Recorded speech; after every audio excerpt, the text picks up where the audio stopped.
tal, amigos? Bienvenidos a Aprendiz de Papá. De verdad es un honor estar con ustedes en cada episodio. Gracias por toda la difusión que nos han dado. Hoy estamos episodio número 5. Y como les he platicado, la verdad cada invitado que estamos trayendo es una persona especial porque nosotros hemos aprendido de ellos o bien también conocemos su expertise en cada campo. Y bueno, de este tema hemos venido platicando, se los he ido por ahí adelantando. Nuestra invitada no sabe, pero ya la hemos mencionado en varios de nuestros podcasts. Y pues bueno, el día de hoy estamos con una súper invitada, la psicóloga Susana Cedro. Muchas gracias por aceptar la invitación. No, un honor estar con ustedes. Gracias a ustedes. No, hombre, gracias, es un honor. Y pues bueno, Susana eres psicóloga clínica, especialista. Fíjense, es una palabra que luego suena rimbombante o difícil, pero tiene mucho que ver con estos tiempos. Vamos a hablar del neurodesarrollo. Susana es especialista en esta área. Y pues bueno, vamos a comenzar con este tema. Imagínense un día común. Yo creo que si tú eres papá o mamá, te pasa muy común que de repente tú llegas a tu casa y lo que tú quieres es un poquito de paz, un poquito de descanso, y tus niños te abordan, ¿no? Y dicen, papá, vamos a jugar, papá, vamos a hacer esto, o traen todas sus historias.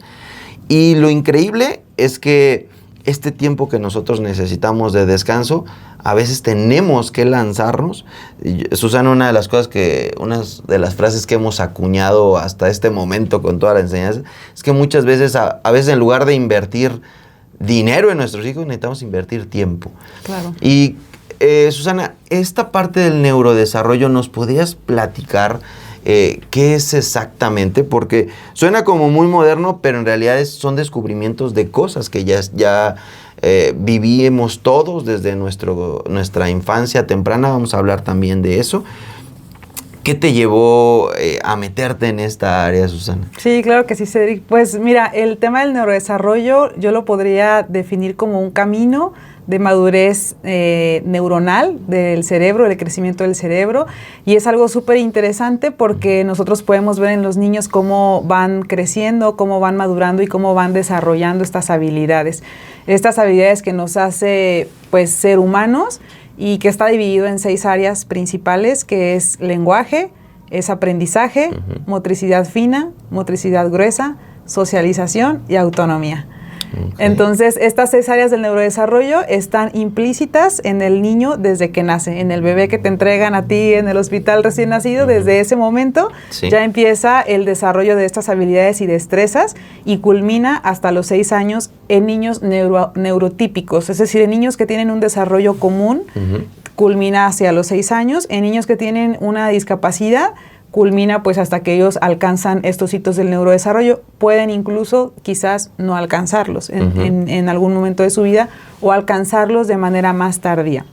Okay. ¿Cómo me dediqué a esta área como tan apasionante del neurodesarrollo? Pues como cuando empecé a estudiar psicología, que empezábamos como a observar el desarrollo evolutivo humano, y empecé a tener contacto con bebés, con trastornos del neurodesarrollo, con todas estas, digamos, como variantes de la madurez neuronal.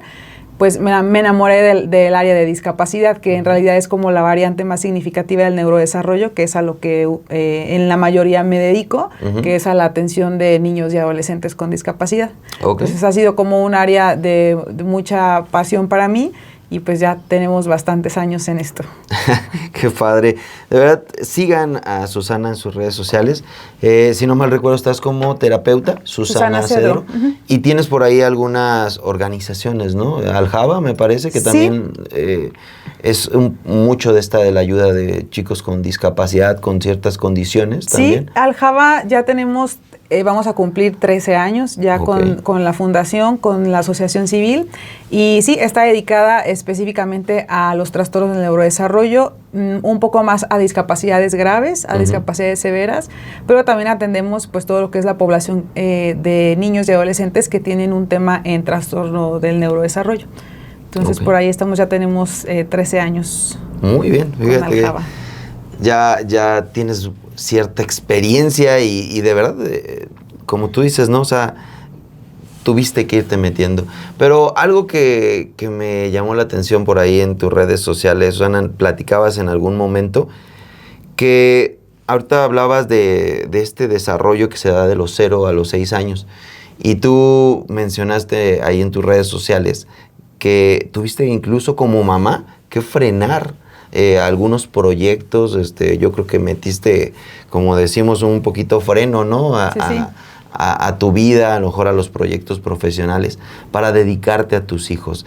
Pero la pregunta sería, ¿qué te motivó? O sea, ¿qué viste tú, a lo mejor de tu expertise, que dijiste, ¿sabes qué? Creo que tengo que dedicarle este tiempo a mis hijos. Sí, claro, pues yo creo que desde el amor al mismo neurodesarrollo y al no querer perderme una etapa importante de mis hijos y tener como esta expresión del neurodesarrollo tan cercana a mí, con 2 creaciones mías, pues la verdad es que fue una decisión muy consciente y muy amorosa de querer estar presente como para poder observar de cerca y sobre todo creo que poder conectar. Creo que algo que marcó como el proceso de mi maternidad fue entender que hay tiempos que no regresan, ¿no? Okay. Y que estos tiempos los puedes ver por fotografía, pero esta etapa tan importante del neurodesarrollo tiene un impacto significativo, por ejemplo, en la cercanía de los padres, en el tema afectivo, en las palabras, en la presencia. Hay estudios pues ya comprobados que el niño que está en contacto con padres afectivos, con padres presentes, con padres conscientes, desarrollará una mejor madurez en el neurodesarrollo, ¿no?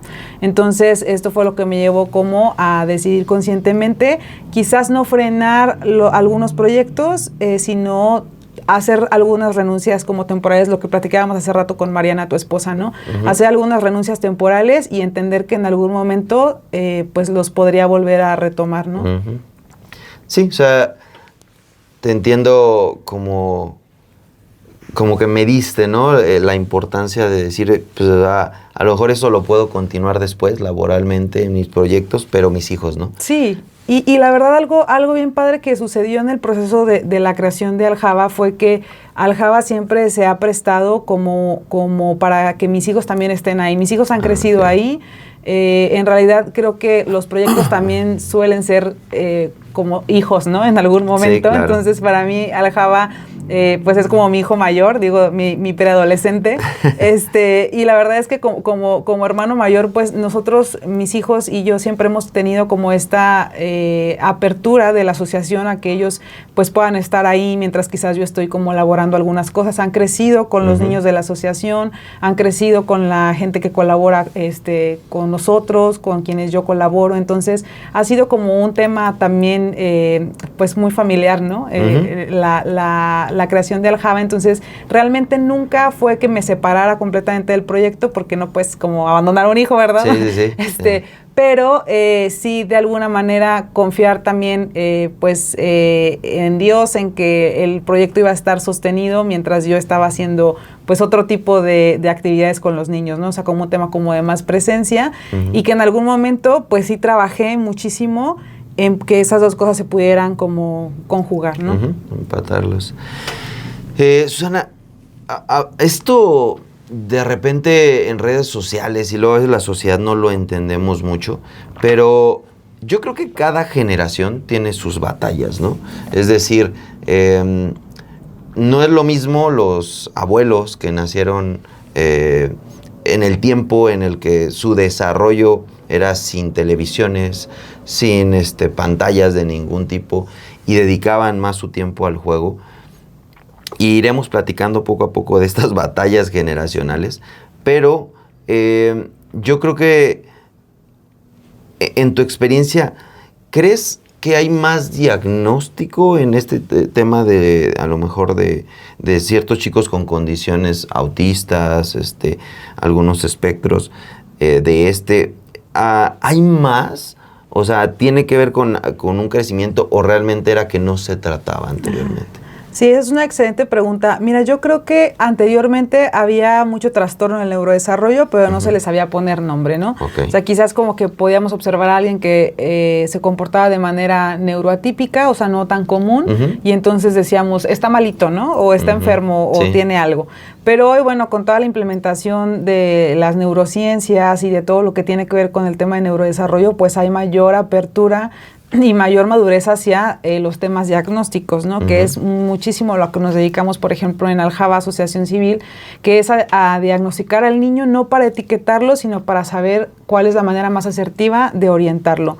Entonces, considero que en esta mayor apertura hay mayor conocimiento y a través del conocimiento pues podemos ahora diagnosticar más. Pero yo creo que en teoría, creo que siempre han existido, pero sí tengo que decirte que desde hace 13 años que yo me dedico a esto, de neurodesarrollo, sí ha habido un incremento en el trastorno del neurodesarrollo. O sea, anteriormente digamos que no había tanto trastorno del neurodesarrollo y hoy se ha incrementado a partir de la etapa de pandemia por COVID-19. Ok. O sea, ¿detonó a partir de la pandemia? Sí, detonó, pensaría, y bueno, es algo de lo que he estado hablando muchísimo los últimos años acerca del tema de orfandad digital. Ah, ok. Pienso que tiene que ver muchísimo con esta vinculación que hay con el abuso de dispositivos móviles, que hay una total desvinculación con el abuso de estas pantallas y que esto delimita muchísima la conexión del niño con su entorno y también con las posibilidades que tiene de desarrollar las habilidades en tema de madurez neuronal, ¿no? O sea, no es lo mismo un niño que está expuesto a jugar en juegos de parque, a caerse, a resolver un problema con un niño que le quitó la pelota, a un niño que está en una pantalla, ¿no? Recibiendo constantemente el incremento de la dopamina, ¿no? Que es lo que nos hace adictos a las pantallas, ¿no? Okay. Y es que ahí es bien importante, fíjate que pues a través de mi desarrollo profesional, en distinto momento me ha tocado estar en aula con niños, me ha tocado también la formación deportiva de muchos niños, y me doy cuenta, hay una frase muy común que ellos repiten, que muy probablemente tiene que ver con esta necesidad de la dopamina, pero los niños estamos 2 minutos, por ejemplo, esperando en la fila para hacer algo y, maestro, ya me aburrí. Entonces, como que ellos tienen un choque, o sea, porque a veces yo volteaba de, no tiene nada de malo aburrirse, ¿no? Sí. Entonces, como que ellos en esta parte como que necesitan, como que su atención sea dispersado. Sí, y son temas que impactan, por ejemplo, en todo lo que tiene que ver con funciones ejecutivas, que es la atención visual, la atención auditiva, el autocontrol, la flexibilidad. O sea, tú puedes ver a 2 niños, uno que no utiliza pantallas o no las utiliza tanto, porque tampoco es que estemos totalmente aislados de las pantallas, incluyendo la televisión, pero niños que, no sé, la utilizan media hora al día y niños que han estado expuestos, por ejemplo, a 7 horas continuas de pantallas, que me han tocado pacientes así, tienen la misma edad, pero el neurodesarrollo y el comportamiento es totalmente distinto. ¿Y qué elementos, por ejemplo, ves en el neurodesarrollo? Por ejemplo, alguien que fue expuesto mucho, ¿qué características ves? Bueno, para empezar, es un niño que tiene trastorno del sueño, porque son niños que se desvelan usualmente con pantallas. Esa es como una de las características principales. La siguiente es que son niños que tienen muy poco autocontrol, o sea, son niños que no tienen tolerancia a la frustración. Que se frustran, no saben cómo afrontar situaciones donde las cosas no les salen como esperan, entonces tienen dificultades con algo que se le llama autorregulación, que ellos no se saben autorregular, autocontener, autocalmar, sino que estallan como en berrinches, avientan cosas, de pronto suelen ser impulsivos, tienen muchas dificultades con la atención visual y auditiva porque el cerebro ha estado acostumbrado a que el estímulo que genera la pantalla es un estímulo completamente visual a exposición. Entonces, si tú le muestras a un niño una tarjeta o un cuento en esta dimensión, pues para él es como no capta su atención. Entonces, esto va dificultando. ¿Qué sucede? Que todos estos contextos que te estoy platicando tienen que ver con los procesos de aprendizaje. Entonces, después, ¿qué va a pasar? Va a ser un niño que va a tener dificultades en el aprendizaje, ¿no? Para la lectoescritura, para las matemáticas, porque las bases principales del aprendizaje son estas funciones ejecutivas que te platico. Entonces, cuando yo veo un niño así desregulado o veo a un niño en consulta que los padres le dan el teléfono en la consulta, una de las cosas que yo pregunto, Cedric, en la consulta de neurodesarrollo, que es básica, es cuánto tiempo tu hijo pasa expuesto a las pantallas, ¿no? Entonces, de ahí, pues ya nos vamos dando cuenta, ¿no? Sí, claro. Y los mismos papás sabemos, ¿no? Los mismos padres me han dicho, o sea, me hacen así como una cara de... Sí, ¿no? Ya empezamos mal. Ya empezamos mal, ¿no? Ajá. Y bueno, he tenido pacientes que han estado expuestos a pantallas diariamente por un periodo aproximado de 5 a 8, 9 horas.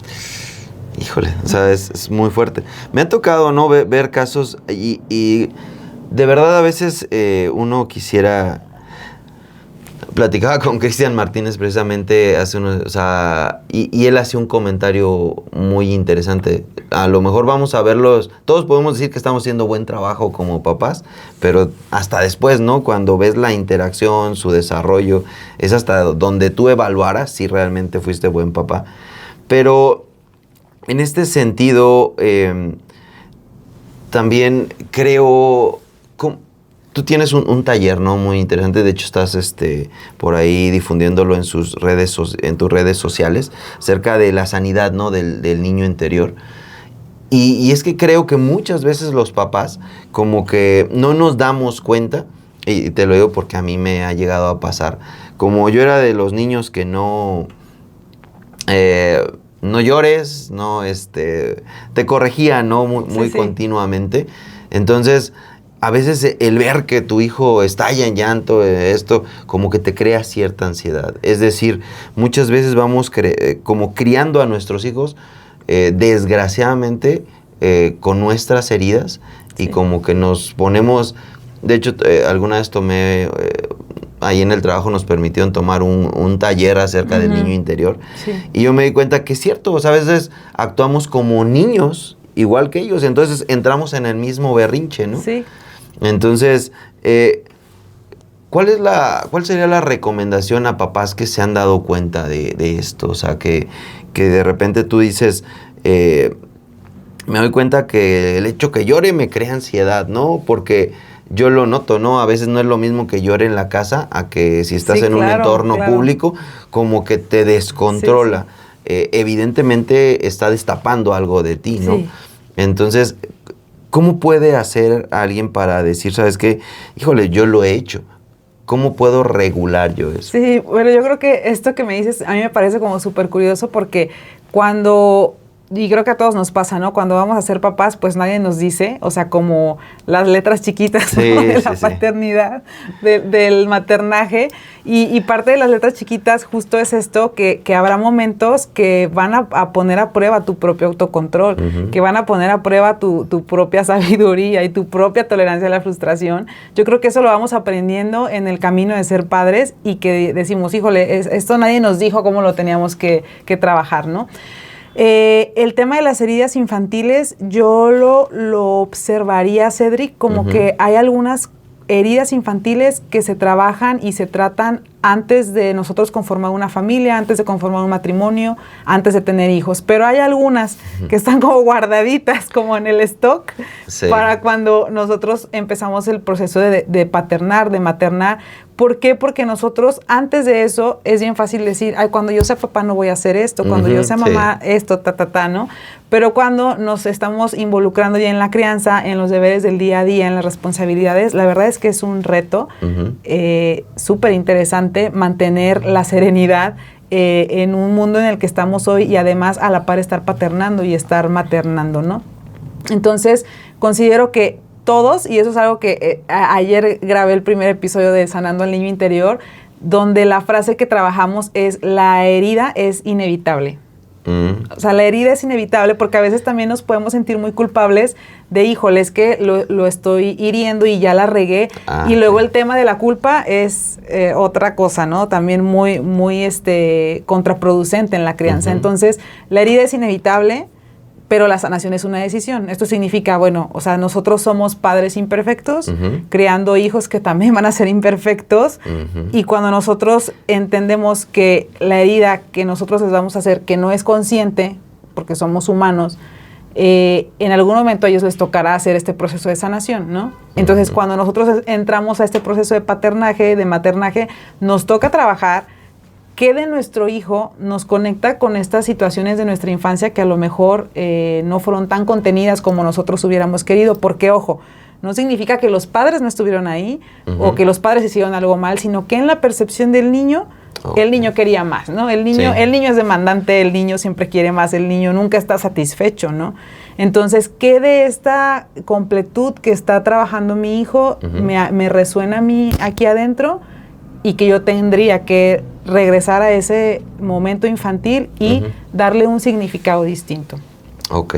Entonces, muchas de las veces, este tema de que cuando están llorando los hijos y que entran como en un proceso de berrinche, de poca frustración, yo siempre les digo a los padres, es que eso está poniendo a prueba tu propia tolerancia a la frustración, ¿no? Sí. O sea, ¿qué haces con esta frustración de que tu hijo te está a lo mejor haciendo pasar un oso, que no se controla, que está haciéndote a lo mejor quedar mal, que te sientes como frustrado? Eso es un tema del adulto. Y muchas de las veces nosotros les damos un teléfono a los niños porque quien tiene un tema de falta de tolerancia a la frustración somos nosotros como adultos. Entonces, ahí se va haciendo la cadenita, ¿verdad? O sea, yo padre no estoy teniendo una gestión asertiva de mi frustración y entonces yo se la paso al hijo y entonces vemos al niño con poca tolerancia a la frustración, pero muchas de las veces, casi el 99% de las veces, tiene que ver con situaciones de nosotros, ¿no? Como padres. Porque tendemos mucho, me gustaría tocar aquí dos temas de algo de lo que mencionaste. Número uno, tendemos mucho como a compensar, ¿no? Es decir, a mí me regañaron muchísimo y a lo mejor yo sufrí, yo fui muy corregido, ¿no? A lo mejor hasta con cierta violencia, ¿no? Entonces, yo no quiero hacerlo y como que tenemos ese miedo a algo que, bueno, en lo personal creo que he aprendido es que sí tiene que haber disciplina, o sea, tienes que balancearlo, como tú dices, con un corazón, una mente más sana, pero como que le tenemos ya miedo a esa parte. ¿Por qué? Híjole, sí. Entonces, esta parte de compensar, me refiero, me disciplinaron mucho, no, yo prefiero no, para que sea criado en paz, ¿no? O a veces gente que le dieron demasiada dirección, mira, por aquí te tienes que ir, y no, yo voy a dejar que él decida, claro, ¿no? Entonces, ¿cómo se puede lidiar con esto? Fíjate que ese es un temazo porque o sea, es como una de las cosas que más yo veo en consulta y que bueno, yo no me considero una mamá experta tampoco, o sea, creo que estoy también en el camino de todos los papás aprendiendo, pero sí es algo que observo. Considero que estas tendencias de la crianza hoy son muy consentidoras, la verdad. O sea, muy, como dices, muy compensatorias, de trabajo todo el día, entonces me siento culpable y cuando llego a la casa no pasé tiempo y entonces doy mucho amor, pero no disciplino. Entonces, esto tiene que ver, considero, con un tema de una herida personal que no ha sido sanada. Y te lo voy a decir así, o sea, yo creo que es una falta de perdón hacia las figuras paternas porque no ha habido una resignificación del suceso que nos llevó a sentirnos heridos porque fueron muy exigentes con nosotros, porque fueron o muy sueltos, ¿no? Y entonces nosotros decimos, cuando yo sea papá, no voy a ser así, no voy a ser así. Yo creo que nos falta muchísima compasión y muchísimo entendimiento. Lo hablaba hoy con un amigo muy cercano. Si nos dieron la vida a los padres, fue suficiente, ¿sí? O sea, y a veces nosotros decimos, no, pero es que si no me tuvieron en tal escuela, o si no me compraron tales cosas, o si fueron demasiado exigentes, o si fueron tuvimos los papás que nosotros necesitábamos para nuestra evolución. Ok. Y cuando entendemos eso, que de alguna manera eso sumó a nuestra alma, sumó a nuestro proceso evolutivo, ni siquiera tendríamos que estar hablando de un tema de perdón a los padres. No sé si me explico. Sí. ¿No? Sino de una resignificación y decir, bueno, me diste la vida y lo que me diste después del nacimiento, híjole, o sea, la verdad es que estuvo de gane, ¿no? Pero cuando nosotros seguimos caminando hacia el proceso de paternaje con esas carencias y con esas frustraciones, Entonces nosotros llegamos a la crianza pensando que nosotros vamos a compensar, como bien lo decías hace un rato, y entonces hacemos un desequilibrio entre la disciplina y el amor. Entonces, ¿cuál sería como el objetivo de hacer una crianza lo más autorregulada posible? Yo creo que sería combinar el amor y la disciplina. O sea, como así en una báscula, ¿no? Estar todo como conscientemente mediando esa parte del amor y la disciplina. Cuando nosotros nos pasamos en la disciplina, nos volvemos autoritarios. Y cuando nos pasamos en el amor, nos volvemos consentidores. Y eso, el efecto de eso en los niños, o sea, lo podemos observar de inmediato. O sea, cuando es un niño que le faltan límites, cuando es un niño que no está contenido, cuando es un niño que está acostumbrado a que le compren todo y no le compran algo y el niño hace un drama en el consultorio, o sea, ahí nos damos cuenta de esta descompensación. Y yo creo que ahí está la clave de los padres. Fíjate que precisamente en este tema me ha tocado dar esta charla, hemos dado algunas charlas de crianza y de parejas incluso, y cuando hablo por ahí, siempre yo he dicho que tomo joyas prestadas. Sí. En algún momento tomé un curso de liderazgo, y en ese curso de liderazgo me impactó cómo el liderazgo tiene demasiado que ver con la paternidad. Entonces yo transformé esa enseñanza y precisamente esto que tú mencionas del amor, y entonces me he dado cuenta que o sea, ciertas generaciones, como te decía, cada uno tenemos nuestras batallas, pero como que cierta generación, no sé, yo podría considerar 1 o 2 generaciones después de la mía, como que llegó este punto en donde como que les dieron demasiado amor y como que se volvieron muy egocéntricos. Sí. Como que el mundo gira alrededor de mí. La generación de cristal, ¿no? Sí, exactamente. Entonces, pero otro punto que me gustaría tratar, porque creo que yo lo he tratado porque yo creo que tengo una cápsula por ahí pendiente por grabar, pero es la primera vez que lloré como papá. O sea, es decir, cuando yo me di cuenta que cometí un error. Pero en ese sentido, ¿cómo se le hace para lidiar con esa culpa? Fíjate, yo creo que es un movimiento bilateral, porque cuando nosotros como padres nos damos cuenta de que es tan fácil equivocarnos, en esa misma línea nosotros podemos entender a nuestros padres, ¿no? Ajá, sí. O sea, como que hay una comprensión hasta ese momento. Por eso nuestros papás nos dicen, cuando seas papá, me vas a entender, o vas a saber. Sí, y tú dices, no, yo voy a ser diferente. Mentiras. O sea, cuando nosotros llegamos a esa completud de ser padres y nos damos cuenta de la facilidad con la que podemos equivocarnos y la facilidad con la que podemos herir al hijo, ahí decimos, híjole, o sea, casi que queremos llamar a nuestros papás y decirles, perdón, ¿no? O sea, perdón por mi incredulidad. Porque yo creo que es un tema de mucha compasión y de entendimiento, de sabernos humanos y de saber que podemos cometer errores. ¿Cómo lo podemos como subsanar? Yo creo que siempre siendo muy sinceros con nuestros hijos, o sea, teniendo como esta comunicación abierta.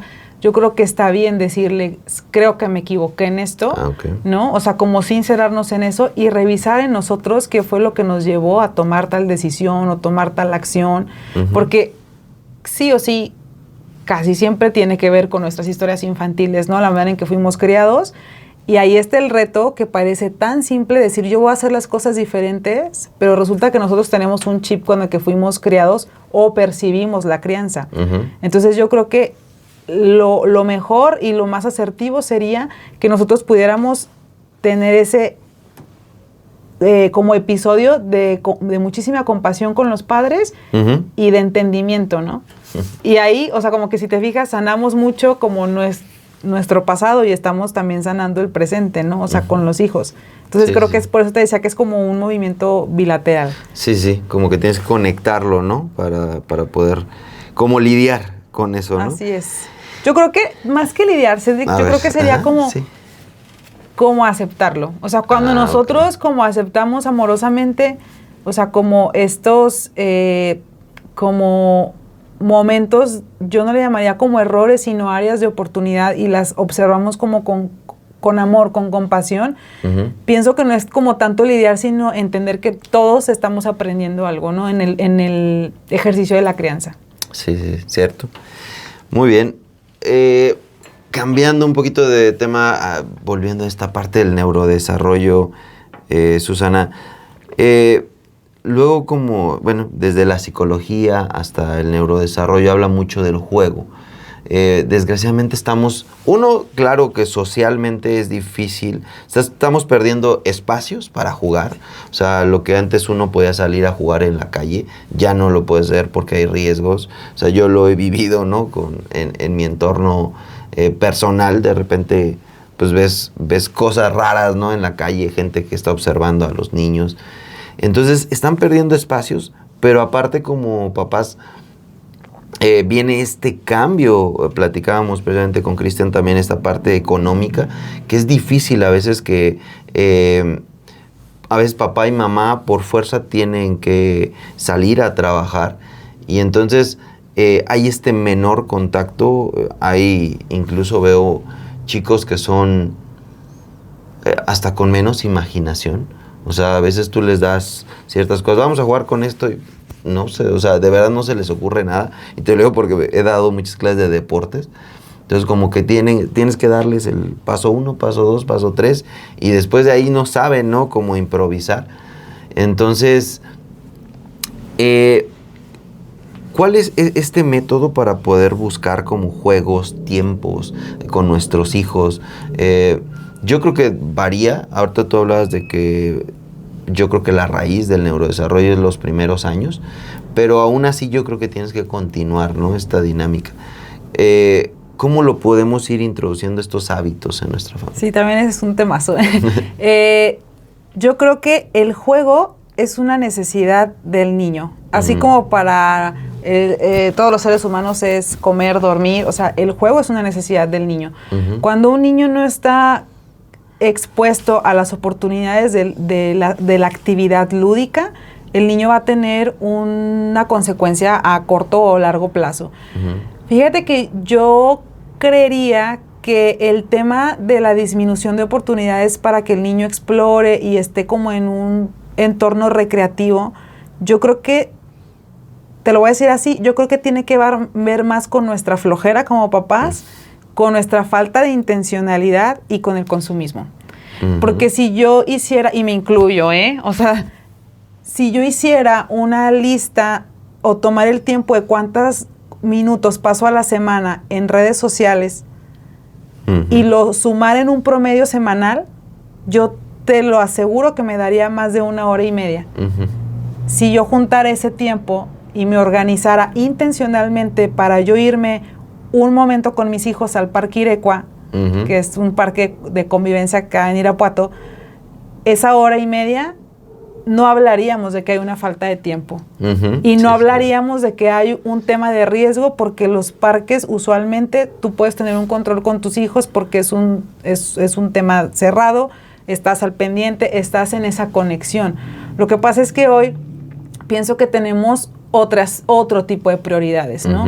Y que el tema de la flojera, yo lo entiendo porque soy mamá, trabajo, tengo varios proyectos laborales, tengo a mis hijos, la casa, etcétera, y que si llega un momento donde tus hijos te dicen, mamá, vamos a jugar, y tú como que apenas estás como sentado, ¿sabes? Y dices, no puede ser, me ha pasado, ¿no? Sí, claro. Pero yo creo que aquí tiene que ver, como dicen, lo más claro es lo más decente.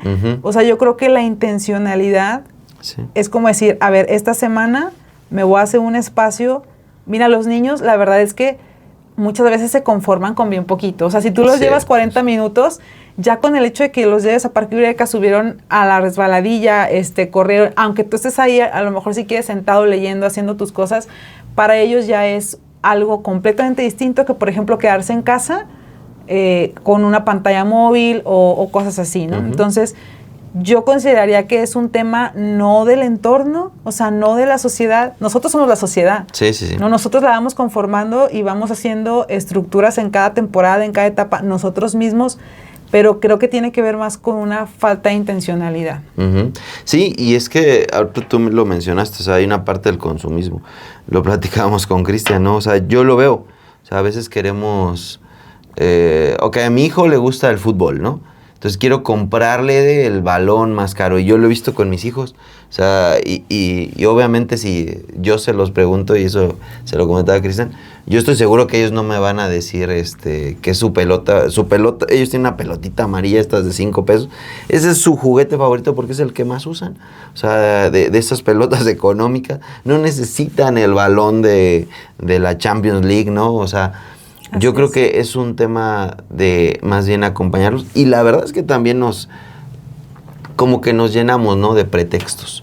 O sea, yo lo he visto, vas al parque, es que estoy ocupado, es que tengo que ver el teléfono. Y la realidad es que... Sí, es una falta de intencionalidad. Y te digo, o sea, me incluyo, pero creo que sería como una oportunidad, porque en realidad los espacios de convivencia están ahí. O sea, en realidad las oportunidades las hay, ¿no? Y creo que sí es complejo como entrar en la dinámica del adulto y todas las actividades que tenemos, pero como te digo, ¿cuánto tiempo pasamos en redes sociales, no? Entonces, yo considero que es un tema de, como decías, consumismo. Honestamente, bueno, en mi época, en nuestra época, que somos contemporáneos, o sea, la verdad es que los papás, yo recuerdo que eran súper prácticos, ¿no? O sea, era de, vamos al parque, nos llevamos unos sándwiches y no había tanto tema como de que si traes que el balón o que si traes la muñeca o sea, era como, pues vamos a jugar, ¿no? Y si no había juguetes, pues hasta te inventabas los juegos, ¿no? Sí. Entonces, la verdad creo que nos falta recurrir un poco más como a esa practicidad de antes, sin tener que estar como buscando, como decías, ¿no? A lo mejor como muchos argumentos, como muchos para no llevar a cabo esta intencionalidad. Así es. Y, Susana, ¿qué tipo de juegos tú recomiendas? Yo creo que son diferentes las etapas, o no sé si las haya, o sea, de decir, ¿sabes qué? Si es bebé o hasta los 6 años, porque incluso yo siento que es también parte de la desconexión de cuando somos adolescentes. Claro que entra todo este tema hormonal, o sea, todo lo que entra en la adolescencia, pero creo que un niño que tuvo conexión con papá, yo creo que también no se aísla tanto en la adolescencia, pero... ¿qué tipo de juegos recomiendas tú que podamos tener? Sí, esa es una pregunta interesantísima. Mira, el niño de 6 años que ha culminado exitosamente el neurodesarrollo tendría que estar habilitado para practicar un deporte constantemente y con facilidad.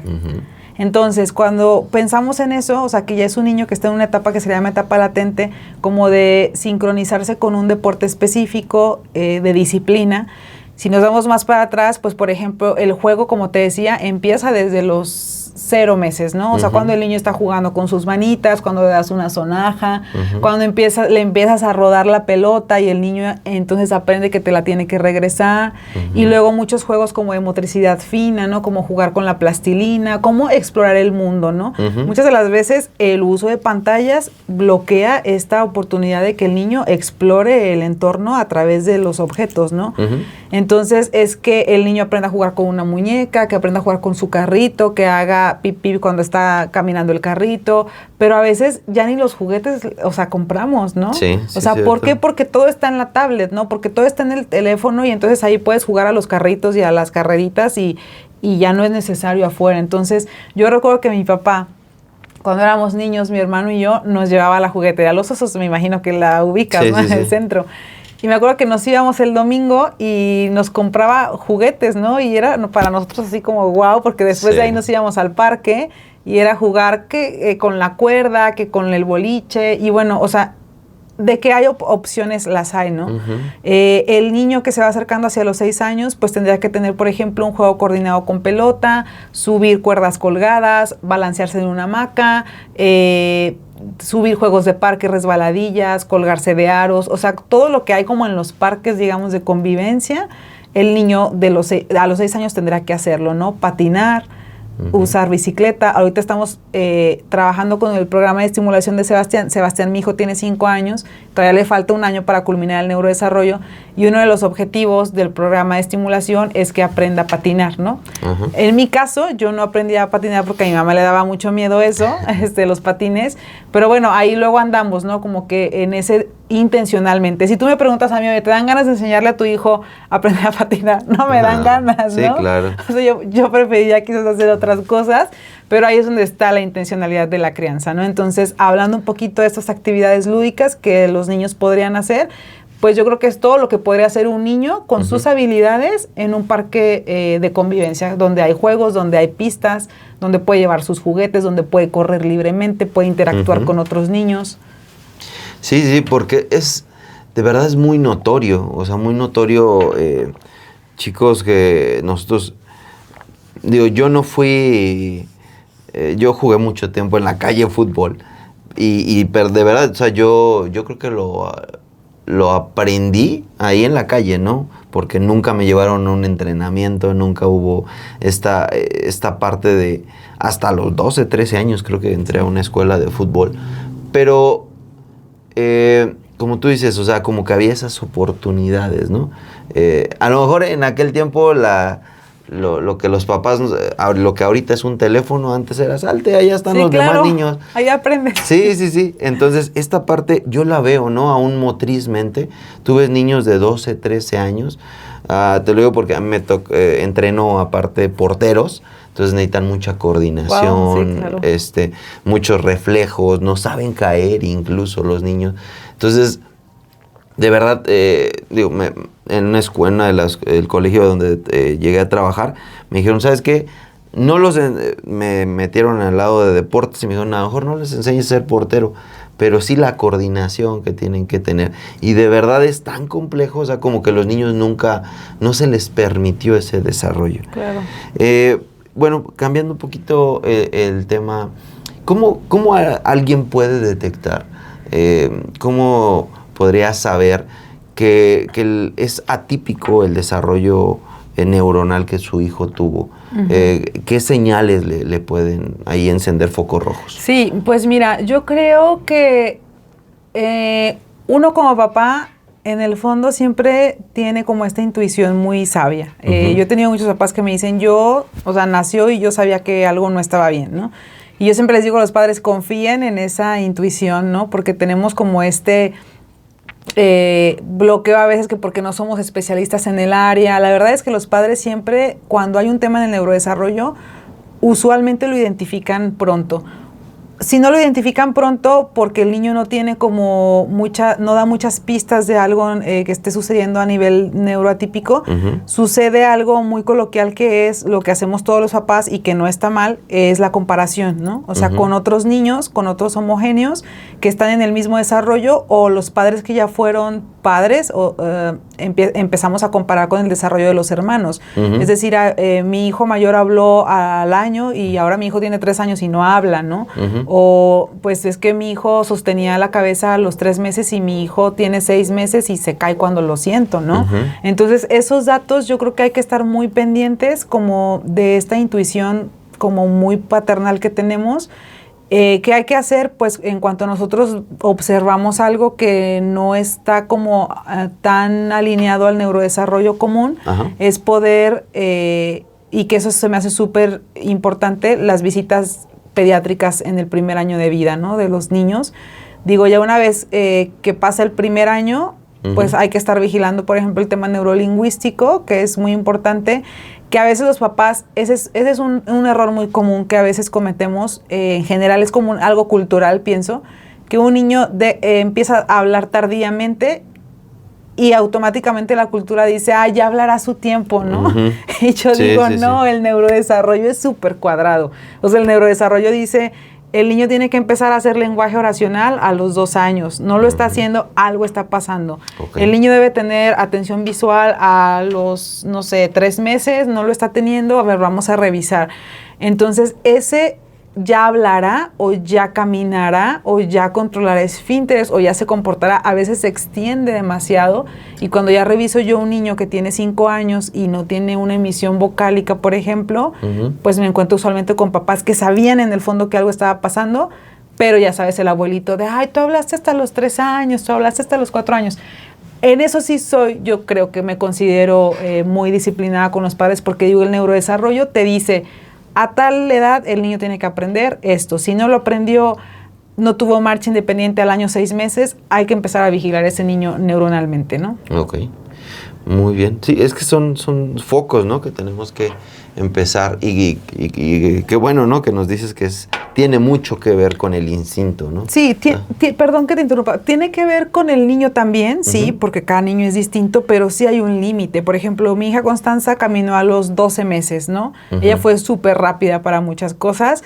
Sebastián, mi segundo, caminó hasta el año 7 meses, pero yo ya sabía como especialista que ya año 8 meses ya estaba rayando en que nos vamos con el neurólogo, ¿no? O sea, y caminó justito, ¿no? O sea, antes del año 8 meses, o sea que todavía estaba considerado como algo normal, aparte era un gateador empedernido. Sí, pero el neurodesarrollo te dice, hay chance, no sé, 3, 4 meses, pero llegando a este límite, algo tenemos que hacer, ¿no? Ok, muy bien. Vamos a entrar a otro tema también yo creo que muy interesante y diverso. Esta parte de, hay muchos niños, ahorita tú mencionabas que tienen poca tolerancia a la frustración, lo que le llamamos explota muy fácil, ¿no? Entonces, en este sentido, hay algunos elementos que nosotros como papás podamos hacer para que ellos tengan mejor inteligencia como emocional, como a regular sus emociones. Sí, claro, por supuesto. O sea, la inteligencia emocional es algo que se va cultivando, no es algo que se va entrenando, no es como que el adolescente o el niño en edad escolar tenga un maravilloso autocontrol y le haya sido como regalado, como que despertara y lo tuviera, ¿no? O sea, la inteligencia emocional considero que es algo que se va entrenando. ¿Desde cuándo? Yo te diría desde el nacimiento. Desde niveles muy sensoriales, cuando tú tienes, y bueno, creo que eso nos ha pasado a todos los papás cuando somos primerizos, que el bebé ya se hizo pipí una vez y nosotros ya estamos así, ¿no? Encima de él cambiándolo, que el bebé está llorando por hambre y nosotros vamos y corremos y lo alimentamos, o sea, como en una crianza muy inicial de primerizos, muy llena de ansiedad, la verdad, ¿no? Los primeros siempre son como niños que nosotros mismos a veces los hacemos, creo que intolerantes o más sensibles, porque acudimos a las necesidades de manera inmediata. Entonces, cuando hacemos eso, el cerebro del niño va entendiendo que todo lo que yo necesito va a ser cubierto de manera que inmediata. Entonces, desde ahí, por eso yo tengo una teoría que los segundos, o sea, los terceros van siendo cada vez como más tranquilos y decimos, no, suele ser, sí, porque la crianza del primero es una crianza donde nosotros pensamos que la buena paternidad es administrarle todo al niño de manera inmediata. Entonces, cuando el niño va creciendo y va pidiendo leche, va pidiendo la papilla y tengo hambre y nosotros le damos el alimento de inmediato, ahí estamos limitando la oportunidad de que él genere la inteligencia emocional. Entonces, yo siempre sugiero a los padres, dile que espere, ¿no? Oye, tengo hambre, ahorita, ¿no? Y que él mismo vaya autorregulando qué hace con el hambre, qué hace con la sed, o sea, con estas necesidades fisiológicas primarias. Y bueno, ya que el niño va adquiriendo un poco más de desarrollo en eso, digo, tampoco lo vamos a dejar sin comer, ¿no? Pero sí un poco el tema de la espera, o sea, un poco el tema de en un momento, que a veces sí lo podemos hacer, pero estamos gestionando también esa regulación emocional que tiene que ver con algo muy sensorial inicialmente, ¿no? Cuando el niño va creciendo y va desarrollando como otro tipo de necesidades, como de atención, de juego, de espera de turnos con los hermanitos, con compañeros, es igual, o sea, la palabra mágica es aprende a esperar. Porque hoy el adulto que aprende a esperar y sabe esperar es uno de los más exitosos y el que no pierde la cordura en situaciones de estrés, en situaciones de frustración, es el más exitoso. O sea, no es el que sacó 10, no es el que, o sea, sino es el que ha aprendido a esperar y a gestionar sus emociones cuando algo no le sale como espera. Entonces es a ayudarlo a esperar, ayudarlo a entender como el comportamiento también de aquel que le quiere quitar un juguete, la forma de reaccionar, sobre todo yo creo que muchas veces es la identificación y el apego que tenemos con las cosas, con las personas que nos llevan como culturalmente y humanamente como a querer tener como un control. O sea, cuando tú le enseñas al niño que nada de lo que hay afuera puedes controlar más que lo que está aquí adentro, entonces el niño empieza a elegir sus batallas, ¿no? Como nosotros también tendríamos que aprender a hacerlo, ¿no? Sí. Sí, que es la base, ¿no? O sea, lo que se supone que aprendimos. Y, por ejemplo, hay algún... No sé, veía, ¿no? Que luego de repente hay ciertas caricaturas que les van ayudando. Yo me acuerdo mucho, cuando eran más pequeñitos, veían Daniel el Tigre, ¿no? Uh-huh. Me acuerdo que les hablan mucho de las emociones, o sea, como que a mencionarlas. Algo que pasa mucho con nuestros hijos y que mi esposa y a mí nos pasa, es este toque de... Como que le decimos, es que... Como que no nos hablan, pues, entonces no sabemos... ¿qué es lo que te está pasando? Entonces a veces como que no saben decir, no estoy triste, estoy enojado, estoy molesto por eso. Entonces como que hay alguna manera como de darles pues una ayudita para decir, explícame como ese sentimiento que estás teniendo. Sí, fíjate que a partir del tema de neurodesarrollo hay ciertos hitos dentro de este proceso de maduración neuronal. El niño de 3 años tendría que aprender a identificar cuál es la emoción de la tristeza, la alegría, el desagrado, el enojo. Y bueno, ahí tenemos una herramienta maravillosa que es la película Intensamente, no sé si la has visto. Sí. ¿No? Esa yo siempre se las recomiendo como a mis pacientes pediátricos y a los adolescentes, porque tengo adolescentes que tienen una dificultad muy implicada en el no reconocimiento emocional, ¿no? Entonces les digo a mis pacientes adolescentes, ve Intensamente y regresa la próxima semana. Entonces creo que desde ahí es como poder nosotros también abrirnos, Cedric, como a la comunicación con ellos de esto que me pasó en el trabajo, hoy me hizo sentir triste, ¿no? Uh-huh. Hoy esto que pasó en tal lugar me hizo sentir, o más bien sentí a través de eso, pues mucha alegría, o estar con ustedes me genera alegría. Y entonces el niño va haciendo como un efecto espejo, donde identifica la emoción primero en ti como padre, y después él dice, esto que me contó mi papá se siente también algo así, y entonces también puede ser alegría o puede ser desagrado, ¿no? Y muchas veces también confiar en que el hablar de las emociones de tristeza y desagrado no es algo malo, ¿no? Uh-huh. Porque a veces los padres escondemos culturalmente, porque hemos sido formados así, que nos sentimos tristes o nos sentimos estresados o nos sentimos en desagrado, que algo no nos gustó y decimos, se va a ver mal, ¿no? ¿Cómo uh-huh. voy a contarle, expresarle eso a mi hijo? Pero ahí estamos dando una herencia de poca regulación emocional, porque para regularnos emocionalmente primero hay que hacer una identificación emocional. Así es. ¿No? Y las emociones son pues el combo completo, ¿no? Sí, es que como que no sé, y precisamente por eso el nombre del podcast es porque a veces como que nos queremos sentir Superman, ¿no? O sea, como decir, no puedo exponer ante mis hijos que estoy triste, que estoy en este momento molesto por alguna circunstancia que muchas veces tiene que ver con algo fuera de la familia, un tema laboral, ¿no? Alguna circunstancia que está pasando. Entonces como que nos blindamos como con tengo que verme siempre intacto. Sí, la ¿no? verdad es que fíjate que eso, o sea, para mí fue un proceso como bien bonito.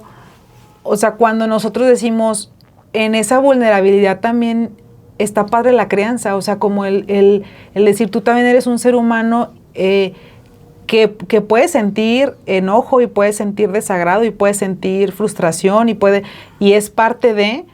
pero nosotros no podemos regular algo, como te decía, que no conocemos. Sí. Entonces, como aperturarnos un poco a relajarnos en la crianza y a mostrarnos tal cual somos para que ellos también puedan decir, puedo expresarme abiertamente, puedo hablar de mis emociones sin el temor de ser juzgado, uh-huh. El decir tengo miedo, el decir estoy triste, estoy enojado, estoy furioso, ¿no? Es algo también que tiene que ver con la autorregulación emocional finalmente. Uh-huh. Muy bien, y bueno, saltando de este tema de la inteligencia emocional, hoy por hoy está ese choque, ya lo hemos empezado a platicar acerca de la tecnología, porque a veces sentimos que si mi hijo no tiene ya contacto con la tecnología, en algún momento le va a hacer falta, ¿no? Pero, bueno, yo lo veo, ¿no? Mis hijos, si no mal recuerdo, no habían tenido contacto con una computadora hasta ya un poquito más grandes, y ahorita que la empiezan a utilizar en la escuela, en realidad como que ya está como muy, no sé si ellos desarrollan muy rápido el contacto y también ya las computadoras y tablets están diseñadas para que sean muy, se me fue la palabra, pero... Es como autodidactas, sí, ¿no? exacto, uh-huh. O sea, es muy fácil, ¿no? Entender el proceso, pero ¿cuáles son los puntos como de estabilidad? De decir, me gustaría platicar desde tiempos, o sea, cuánto tiempo, qué tipo de contenido sí les permitimos ver. Es decir, tiempo que le doy, qué tipo de contenido. Y obviamente ya en un punto a lo mejor para los adolescentes, porque yo lo veo, o sea, hay chicos que a mi parecer no veo muy correcto que un niño de 8 años tenga redes sociales, ¿no? Claro. Entonces, me gustaría tocar también el tema de redes sociales. ¿Hasta dónde ves tú que es prudente, que es equilibrado estas tres cosas? Primero, no sé si podemos empezar con la parte de tiempos. O sea, Sí. hay algo en el neurodesarrollo que ya sabes que creo que cuando ya pasas esta línea, ya Sí. está. Pues mira, para empezar, o sea, desde niños pequeños, o sea, esto es cosecha mía, pero yo creo que darle un dispositivo móvil a un niño menor de 2 años, para mí es violencia.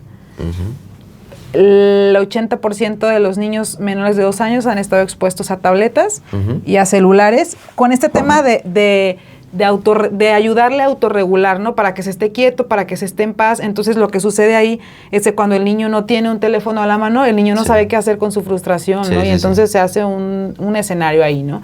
Entonces, el niño menor de 2 años no tiene que estar expuesto a ningún tipo de pantallas, ni siquiera a una televisión, ¿no? Cuando hablamos de un niño en etapa preescolar, yo siempre les digo a los padres, por eso esa etapa, cuando van a la escuela, bueno, los que hacen escuela, por eso esa etapa se llama jardín de niños. O sea, jardín de niños es, vas a jugar, vas a saltar, vas a aprender a través del juego, lo que hablábamos hace un rato, ¿no? El niño de preescolar no considero que tuviera que tener un contacto con dispositivos nunca, no lo necesita. Cuando hablamos de una etapa escolar, o sea, que es un periodo de latencia como de todas estas habilidades, como de todos estos talentos, que es la etapa de la primaria, tengo amigos que son homeschooler, y ahí digo, bueno, si es parte del proceso educativo, que sea específicamente para temas educativos, ¿sí?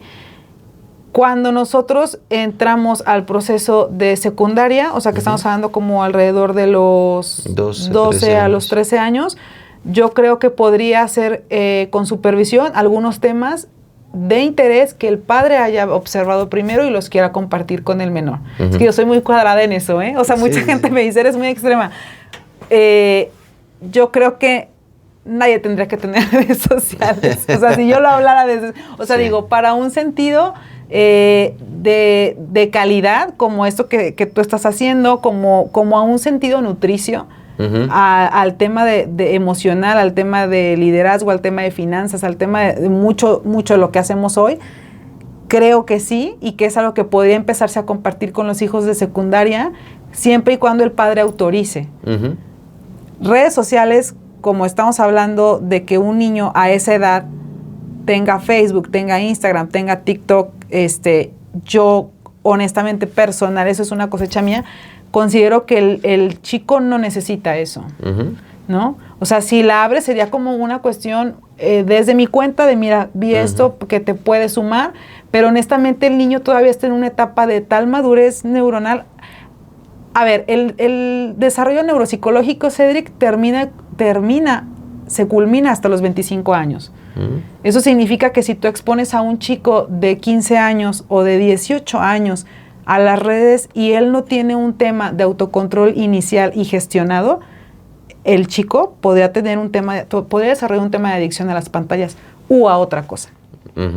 Sí. Entonces, o sea, cuando me dicen, no, pues es que no me quiere dar la tablet, yo les digo, ¿cuántos años tiene tu hijo?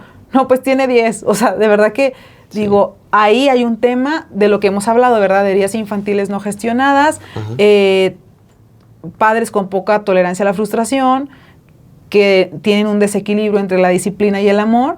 Entonces yo digo, yo les digo, ¿y quién manda en tu casa? Sí. ¿Quién manda en tu casa? Sí. Entonces, en ese tema yo suelo ser muy radical. ¿Cuándo una persona podría estar preparada para todo el impacto que tiene las redes sociales, el internet, la tecnología? Yo creo que es cerca de los 21 años.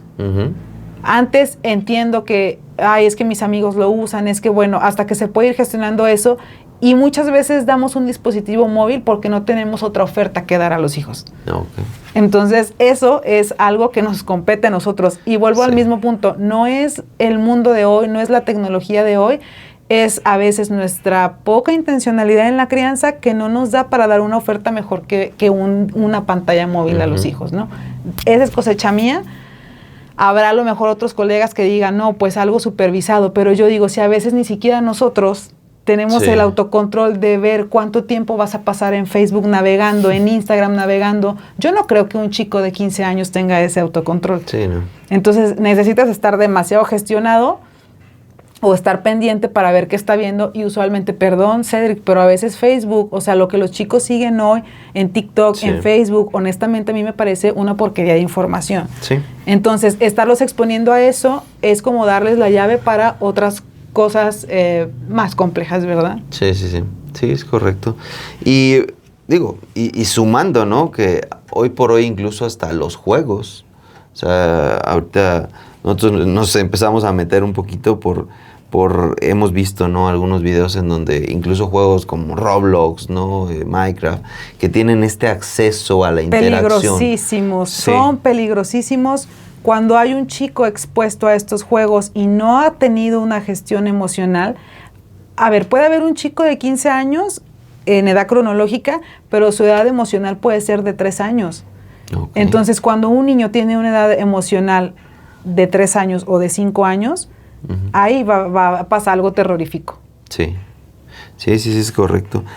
Y respecto al... ¿Qué afectaciones empiezas a ver? Porque digo, uno de repente observas en la calle y de verdad yo he visto... Me tocó conocer dos chiquitos. Uno de ellos yo creo que andará como en los 4 años, 3 años. Y el niño es muy sociable y te platica y hasta como maestro te pone apodos, ¿no? Y me tocó ver la misma familia. Un chiquito traía a su hermanito de 1 año en la carriola, más o menos tenía como 1 año, pero el niño ni siquiera hacía contacto con el mundo. O sea, el niño iba clavado en su pantalla, fue en la carriola, lo vi pasar otra vez de regreso y el niño... Sí. Entonces, a veces este tipo de cosas como que no las percibimos como papás. Sí. O me ha tocado entrar a veces al consultorio de la dentista, ¿no? Y literalmente el papá agarrado de la tablet y el niño caminando atrás de la tablet. Sí, o sea, es decir, como que voy a tolerar solamente estar sin la tablet de aquí a que nos bajamos caminando. Sí, no. Es algo terrible, o sea, se va haciendo, el manual diagnóstico que nosotros los psicólogos usamos para hacer diagnósticos, o sea, ya tiene que es un trastorno el abuso, lo llama como abuso al juego, pero ya está considerado un trastorno. Y lo peor de todo es que yo les digo, el cerebro funciona igual cuando un chico está jugando algún juego de internet, a que si tú le dieras cierta cantidad de cocaína. Ok, o sea, es el mismo efecto en el cerebro. Es el mismo efecto. Entonces yo le digo a tu hijo, a los papás, ¿tú le darías esto a tu hijo? O sea, ¿le darías cocaína? No, sí, pues claro. Como es exactamente lo mismo como el tema del azúcar, como el tema de los dispositivos móviles, el tema a veces de la sobrealimentación. Y les digo, es exactamente lo mismo. Estamos gestionando una personalidad adictiva. Sí, y que yo, no sé, creo que cuando se desarrolla desde tan pequeño es más difícil, ¿no? Extraerlo. Sí, claro, es que lo estamos sembrando, ¿no? Lo estás cultivando, lo estás regando día a día. Sí, sí. Entonces a veces llegamos a la adolescencia con estos chicos que estuvieron expuestos a dispositivos y dicen, no, pues es que está en consumo de alcohol o está viendo pornografía o está... Y entonces te vas un poquito más para atrás. A ver, ¿cuándo empezó con el uso de dispositivos móviles? No, pues desde el año, desde los 3 años. ¿Cuánto tiempo al día, señor? 7 horas. Entonces dices, pues se veía venir, ¿no? Entonces, hay que hacer todo un protocolo, pero sí es importante también esto del tema de la orfandad digital. Hoy se habla de eso, ¿no? Orfandad digital. O sea, ya no está el niño abandonado porque los papás trabajan, sino que los papás ya no trabajan o están trabajando en casa, pero tienen al niño totalmente desconectado del mundo con una pantalla. Sí, sí. Suena como muy drástico, ¿no? Orfandad digital, pero es así, o sea, cuando vemos las circunstancias reales. Si algunos papás se han dado cuenta de esto, por ejemplo, que les recomiendas, por dónde les recomendarías empezar? Es decir, ya me di cuenta que mi hijo pasa demasiadas horas y ya he tratado de quitarle el teléfono. Me pasó con un chico un adolescente, ¿no? No sé, el niño tendría como 14, 15 años, yo creo máximo. Entonces el niño trae ahí un relajo, le prestan una camioneta y el niño andaba dando ahí, haciendo un relajo en la camioneta, o sea, frente a su mamá. Y yo le decía, señora, pues quítele el celular, ¿no? A esos niños ya no les... La corrección mejor es quitarles el celular. Pero a lo que voy es, ¿qué tenemos que hacer? O si es una consulta, una terapia, hay sí, no sé, grupos de ayuda. Yo sugeriría un manejo sistémico familiar, así le llamamos, porque el síntoma que el niño está presentando no es un síntoma del niño, es un síntoma familiar, o sea, de algo que va más allá, ¿no? Entonces yo trabajaría con los padres y revisaría justo esto de las heridas emocionales, la propia tolerancia a la frustración, y algo muy común que yo observo es el tema de la desconexión de los padres y los hijos. Eso, o sea, cómo nosotros, cuáles son los parámetros que nos llevan a esta desconexión con los hijos. Ahí está, porque yo no le doy una tablet a un niño para que se entretenga. Yo se la doy porque yo no me puedo conectar con él.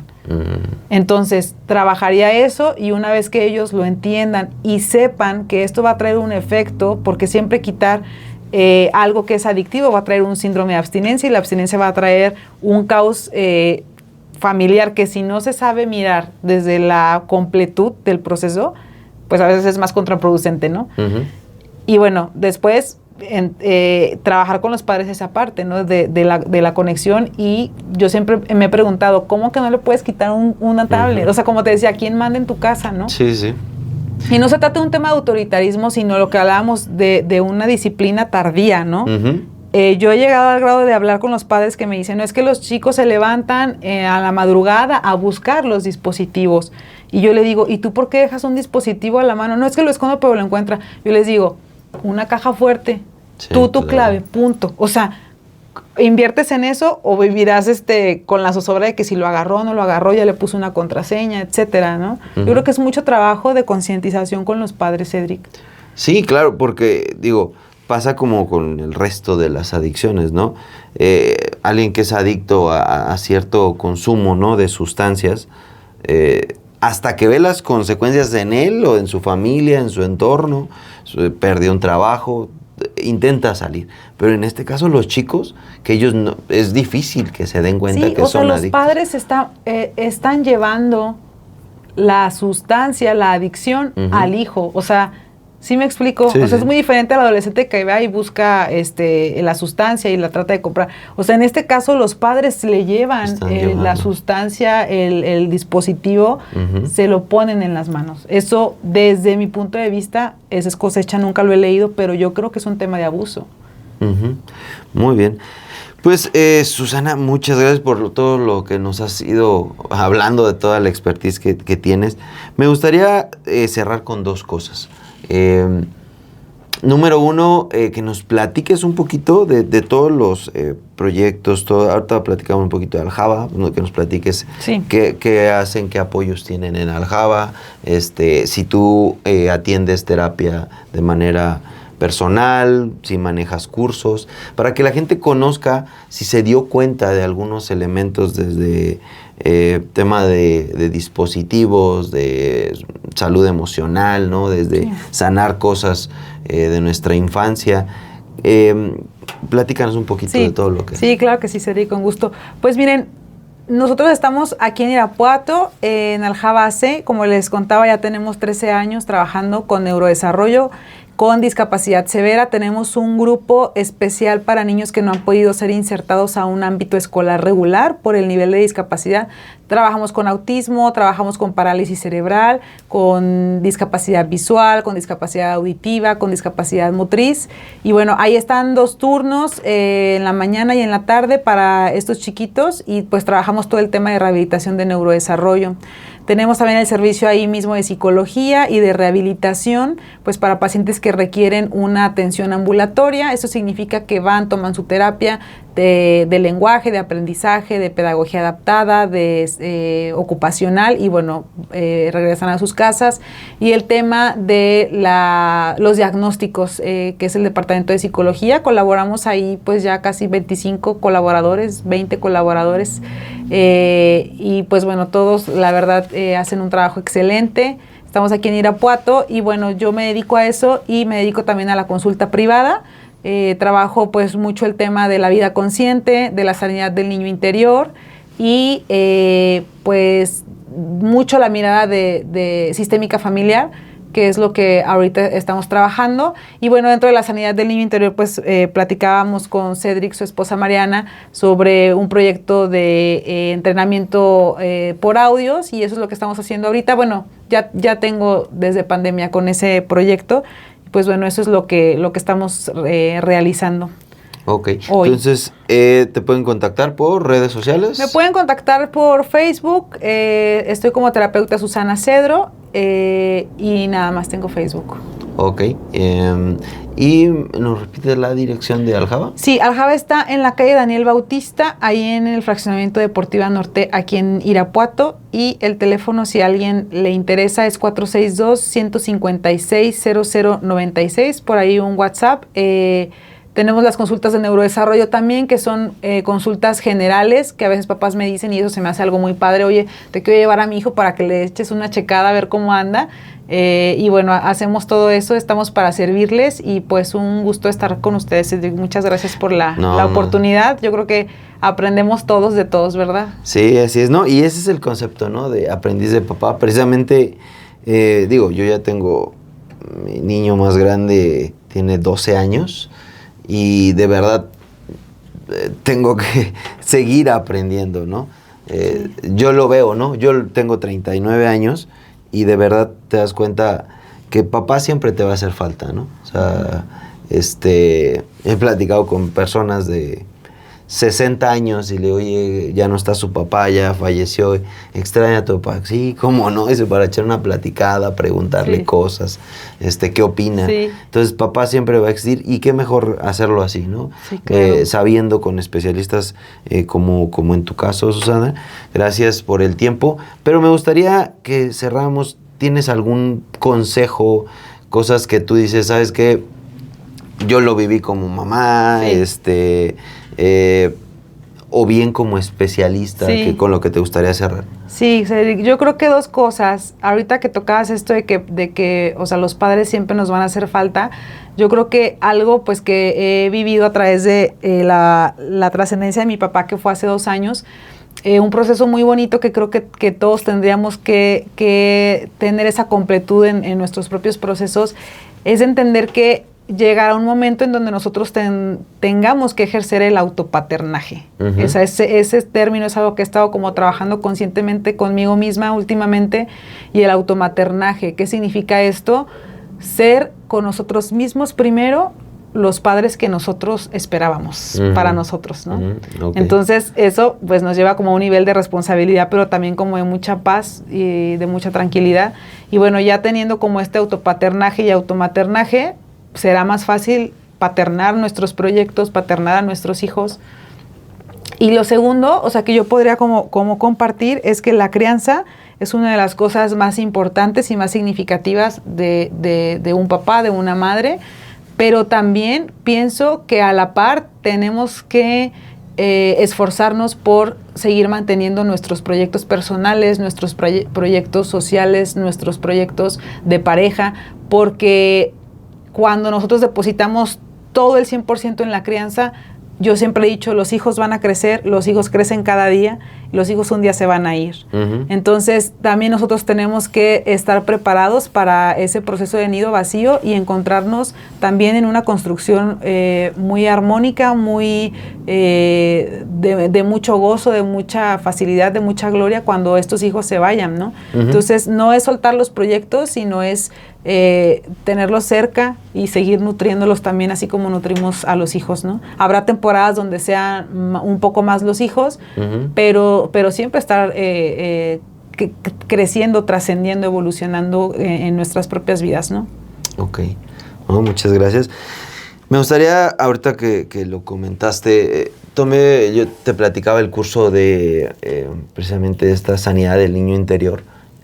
No sé si conoces a este especialista, se llama, de hecho no es de Irapuato, se llama Manuel Navarro, me parece. No tengo el gusto. Pero algo que me llamaba mucho la atención respecto al curso, y sí me gustaría preguntártelo, porque como que yo lo percibí, acabo de leer un libro, más bien todavía no termino ese libro, se llama Forjado por el Padre. Y creo que la verdad la paternidad es tan latente y tan necesaria, que este libro habla que incluso este concepto que Jesús en algún momento vino a traer, porque no existía hasta que Jesús, de que Dios como Padre, o sea, como que te ayuda demasiado, ¿no? O sea, como decir, siempre tengo un Padre que está al pendiente de mí. Y este libro de Forjado por el Padre, que en algún momento platicaremos con el público de Aprendiz de Papá, pero te enseña eso, que cuando tú entiendes que siempre hay un papá que está atento espiritualmente a ti y que sabes que como que te cambia la visión de la vida. Sí. O sea, como que dices, ¿sabes qué? Ok, hoy estoy pasando por esta prueba y mucha gente es Dios, ¿por qué permites que yo pase por eso? Pero ahora que yo lo veo a Dios como Padre, pues te das cuenta de decir, es que esto es como cuando aprendí la bicicleta. O sea, si no pasaba por este proceso, mi valentía, mi capacidad de decir yo puedo, de decir pasé por esta prueba, ayuda en realidad. Y yo lo veía, ¿no? Con él, ¿no? Cuando él decía esto, no sé si lo veas igual. Sí, no, claro, acabas de dar como en el clavo. Hay una parte de la escritura, ¿no?, que habla sobre el espíritu de adopción, donde dice nosotros vamos y adquirimos el espíritu de adopción a través del cual nosotros podemos clamar Abba Padre. Y en hebreo significa eso, ¿no? O sea, Abba Padre es como mi papito, o sea, es como, a lo mejor no tuve unos padres perfectos, más bien no tuvimos unos padres perfectos, pero sí hay esta perfección en este Padre celestial, en donde nosotros nos podemos apoyar y podemos decir, me diste estos padres terrenales, pero llega un momento donde nosotros decimos, pero sí quiero ser adoptado por ti. Sí. Y en esta adopción recibimos esta herencia, ¿no? Juntamente con Cristo, ¿no? Con el Hijo. Y entonces nosotros, así como Jesús, somos los hijos, ¿no? Los hijos de Dios. Entonces, cuando tú dices, yo sé quién es mi papá, o sea, tú dices, yo soy el mero mero, y entonces la vida se te va haciendo más fácil, se te va haciendo más armónica, más nutricia. Y yo creo que ese es como yo terminaría la charla con eso, ¿no? O sea, la sanidad del niño interior es cuando nosotros aceptamos esa adopción, ¿no? Esa paternidad. Esa paternidad. Muy bien. Bueno, Susana, muchísimas gracias por tu tiempo. Gracias a ustedes. Gracias a ustedes. Pues bueno, gracias a todo el público que estuvo conectado, de verdad. Bueno, Susana, en algún momento te queremos volver a invitar porque hay muchos temas en donde necesitamos claro que sí, un gustazo. Especialistas como tú. Y de verdad, miren, estamos tratando de que Aprendiz de Papá precisamente traer, ¿no? No nada más es que sea un especialista en el tema clínico, sino que aparte, o sea, tenga aporte el valor, ¿no? Para que cada uno sea formado cosas en nosotros. Y bueno, muchas gracias de verdad a todos. Ayúdenos a seguir compartiendo el contenido. Acuérdense, estamos en plataformas. Nuestro podcast completo sale en YouTube, Facebook, y acabamos de abrir nuestro Spotify. Ahorita ya tenemos desde el episodio 3 con Spotify. Nos va a tocar. Entonces, y pues bueno, en nuestra TikTok, Instagram, subimos todo nuestro reel y el resto del contenido. Muchas gracias a todos por estar conectados con nosotros. Y una vez más, Susana, muchas gracias. Gracias, Cedric. Gracias a todos por escucharnos. Gracias. Hasta luego. Hasta luego.